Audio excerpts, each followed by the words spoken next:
How to fix Bereal not posting on Android phone. Hello guys, in today's video I'm gonna show you how to fix Bereal not posting on Android phone. It's easy, just open settings and then click apps and now apps again, and here you will find Bereal. Just type it and you will find it and then click on it, and here only into the first just click for stop and then open data usage and allow all of those. Don't forget background data, maybe you'll find it like that.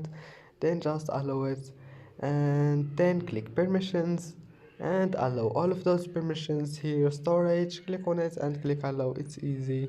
And then click storage here and then click clear cache.